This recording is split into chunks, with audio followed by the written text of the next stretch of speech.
ये शास्त्र राजी अति उत्तम शास्त्र प्यारा, जो भी लिखा सच लिखा गुरु ने उचारा। जो जो रहस्य इसमें गुरु आप खोलो,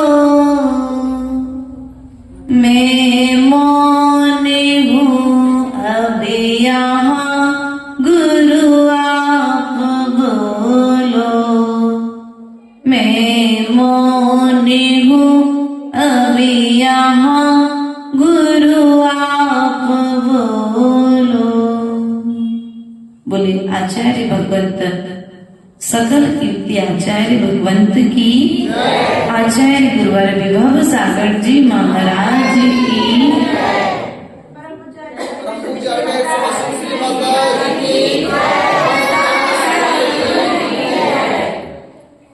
प्रिय बंधुओं, यह बहुत महान ग्रंथ प्रद्युम्न चरित्र अर्थात कृष्ण के पुत्र प्रद्युम्न सत्यभामा का पुत्र प्रद्युम्न नेमिनाथ के भाई का पुत्र प्रद्युम्न कुमार, जिन्होंने अपने जीवन में तप, त्याग और साधना के बल पर मोक्ष को प्राप्त किया।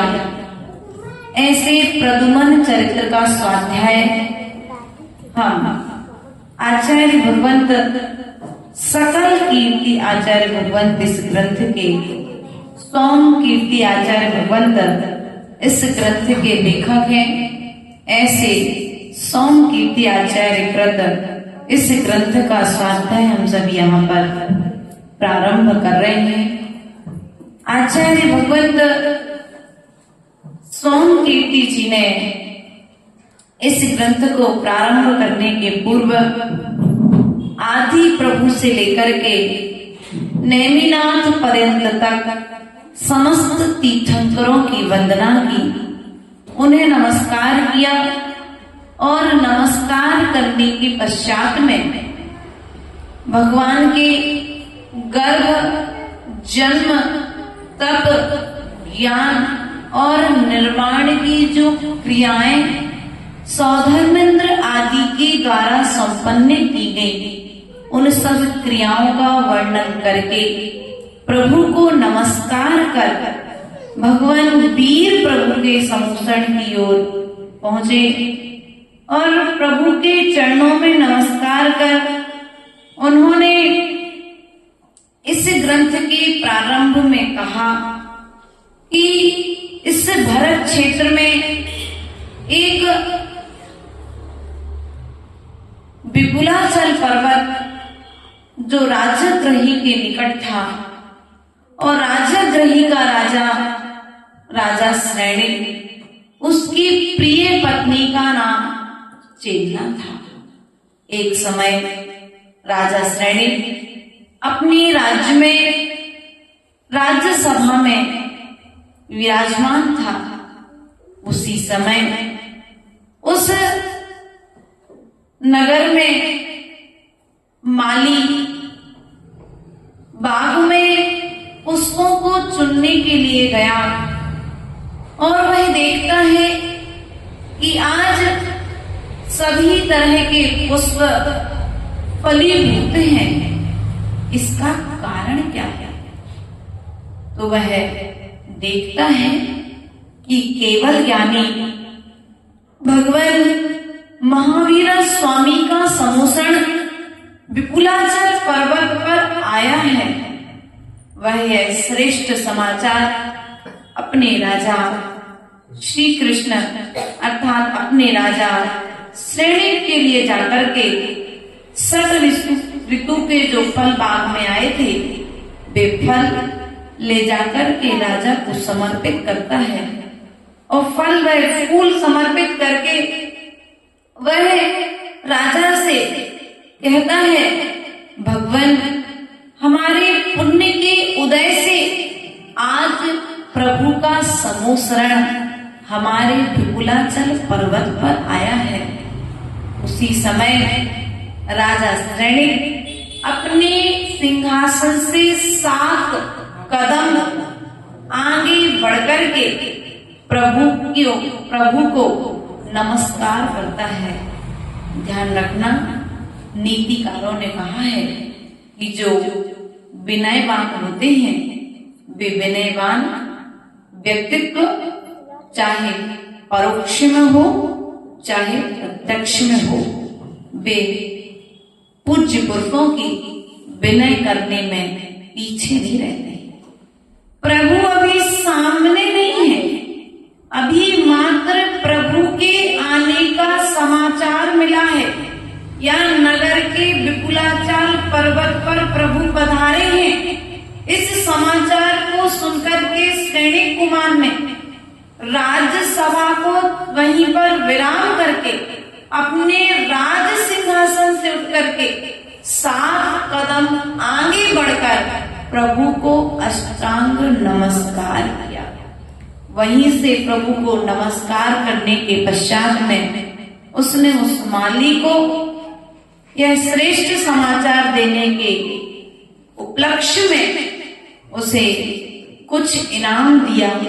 इनाम में मोती, हार, कंगन आदि आदि सामग्री उसे प्रदान की और नगर में डिंडोरी पिटवा दी कि नगर में प्रभु का समोसण आया है और प्रभु के समोसण में सभी प्रजाजन एक साथ प्रभु के समोसण में चले।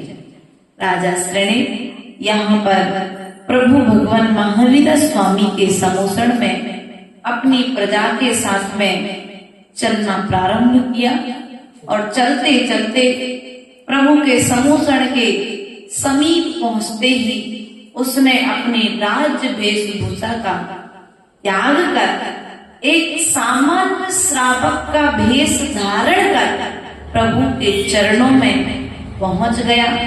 प्रभु के चरणों में पहुंचने पर उस राजा श्रेणिक ने प्रभु को नमस्कार किया।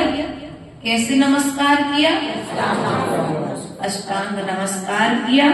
प्रभु की 3 प्रदक्षिणाएं ली और प्रदक्षिणाएं देकर के जो प्रभु का संबोधन चल रहा था, धर्मोपदेश चल रहा था, वहां पर मनुष्यों के कोठे में जाकर के वह संबोधन अर्थात उपदेश सुनने लगे। प्रभु ने उपदेश के मध्य में कहा कि इस संसार में जितने भी जीव हैं, वे जीव यदि धर्म करना चाहते हैं तो धर्म 2 प्रकार का है। कितने प्रकार का है धर्म? धर्म 2 प्रकार का है, एक साकार रूप और दूसरा अनगार रूप। साकार रूप जो धर्म है उसे श्रावक पालन करते हैं, जो अनगार रूप जो धर्म है उसे मुनि धारण करते हैं। उस अनगार धर्म के 13 भेद हैं। कितने भेद हैं? उस अनगार धर्म के 13 भेद हैं। 5 महाव्रत, 5 समिति और 3 गुप्ति। 5 महाव्रत, 5 समिति और 3 गुप्ति प्लस कितने हो गए? 13 प्रकार का धर्म है। और श्रावकों के योग जो धर्म है वह 12 प्रकार का। कितने प्रकार का है? 12 प्रकार, अर्थात जो 12 व्रत श्रावक के योग बताए गए हैं, 3 गुण व्रत, 4 शिक्षा व्रत और 5 इस प्रकार से कितने हो गए? 12। अर्थात यहाँ पर व्रती श्रावक के लिए 12 प्रकार का धर्म बताया और सामान्य सम्यक दृष्टि की अपेक्षा से प्रभु ने 8 मूल गुणों का वर्णन किया। 8 मूल गुण कौन कौन से हैं? 5 महाव्रत, 3 मकार, जानते कि नहीं जानते आप लोग? मध्य, मास और मधु का त्याग। इस प्रकार से 8 मूल गुणों के पालन की व्यवस्था प्रभु ने संबोधन उपदेश के माध्यम से कही, और जब प्रभु ने कहना बंद किया तब सैनिक कुमार ने प्रभु के चरणों में निवेदन किया, हे प्रभु, आज पुण्य के प्रताप से मुझे आज आपका दर्शन हुआ है, इसलिए प्रभु मेरे मन में भावना है, जो कृष्ण के पुत्र प्रद्युम्न कुमार हुए हैं, मैं उनका चारित्र आपके श्रीमुख से सुनना चाहता हूँ। ऐसी भावना जब उसने प्रभु के चरणों में प्रस्तुत की तो प्रभु ने भी सैनिक कुमार के लिए प्रद्युम्न चरित्र का पवित्र चित्रण करना प्रारंभ किया। प्रभु ने कहा, यह पूज्य पुरुषों का चारित्र हमारे पापों को गलाने वाला है। यह पूज्य पुरुषों का चरित्र हमारे पुण्य को बढ़ाने वाला है। यह पूज्य पुरुषों का चित्रण चारित्र हमारे कानों को धन्य करने वाला है, अर्थात पूज्य पुरुषों का यह चित्रण हमारे जीवन को परिवर्तित करने वाला है। ऐसा सुनकर प्रभु ने कहा, इसी जम्बूद्वीप में एक भरत क्षेत्र है, वह भरत क्षेत्र दक्षिण दिशा की ओर है। उस भरत क्षेत्र में एक द्वारिका नाम की नगरी है। क्या नाम है नगरी का नाम? द्वारिका नाम की नगरी है। उस द्वारिका नगरी का राजा कौन है? उस द्वारिका नगरी का राजा श्री कृष्ण। कौन है? श्री कृष्ण उस नगरी का राजा है। मानो वह नगरी अपने राजा से इतना अधिक संतुष्ट है, जैसे भगवान कभी अपने भक्त को कोई कष्ट नहीं होने देते हैं, वैसे ही यह राजा श्री कृष्ण से यहाँ की प्रजा कृष्ण को भगवान के तुल्य माना करती है।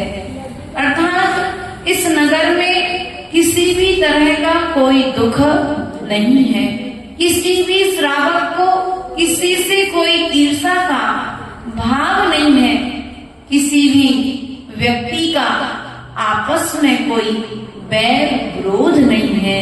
सभी के पास में रहने के लिए मकान, और मकान भी सामान्य नहीं है, 7-8 मंजिल के मकान सभी के उस नगर में स्थित हैं।